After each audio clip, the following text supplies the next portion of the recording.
କଳାହାଣ୍ଡି ଉଲିମୁଣ୍ଡାରେ ହାତୀ ଆତଙ୍କ। 20ରୁ 25ଟି ହାତୀପଲ ଆସି 2 ଏକର କପା ଚାଷ ନଷ୍ଟ କରିବା ସହ ଆମ୍ବ ଗଛ ସମ୍ପୂର୍ଣ୍ଣ ଭାବେ ଭାଙ୍ଗି ଦେଇଥିବା ଦେଖିବାକୁ ମିଳିଛି। କଳାହାଣ୍ଡି ଡମ୍ କର୍ଲାକୁଟା ପଞ୍ଚାୟତର ଉଲିମୁଣ୍ଡା ଗାଁରେ ଦେଖିବାକୁ ମିଳିଛି ଏଭଳି ଦୃଶ୍ୟ। କଳାହାଣ୍ଡି ଜିଲ୍ଲା ମରାମପୁର ବ୍ଲକ ଡମ୍ କର୍ଲାକୁଟା ପଞ୍ଚାୟତର ଉଲିମୁଣ୍ଡା ଗ୍ରାମରେ ହାତୀ ଉପଦ୍ରବ।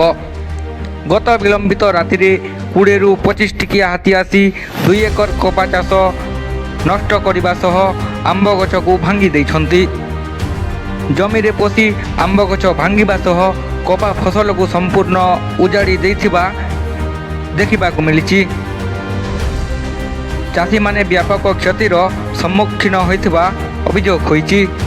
ନିଜର ସମସ୍ତ ପୁଞ୍ଜି ବିନିଯୋଗ କରି କପା ଚାଷ କରିଥିବା ଚାଷୀ ଏବେ ଚିନ୍ତାରେ ପଡ଼ିଛନ୍ତି। ଏନେଇ ଚାଷୀ ଗଣେଶ ବାଗ ମହରାମପୁର ବନ ବିଭାଗରେ ଅଭିଯୋଗ କରିଛନ୍ତି। କପା ଚାଷର କ୍ଷୟକ୍ଷତି ଆକଳନ କରିବା ସହ କ୍ଷତିଗ୍ରସ୍ତ ଚାଷୀଙ୍କୁ ଶୀଘ୍ର ଉଚିତ କ୍ଷତିପୂରଣ ଦାବି କରିଛନ୍ତି।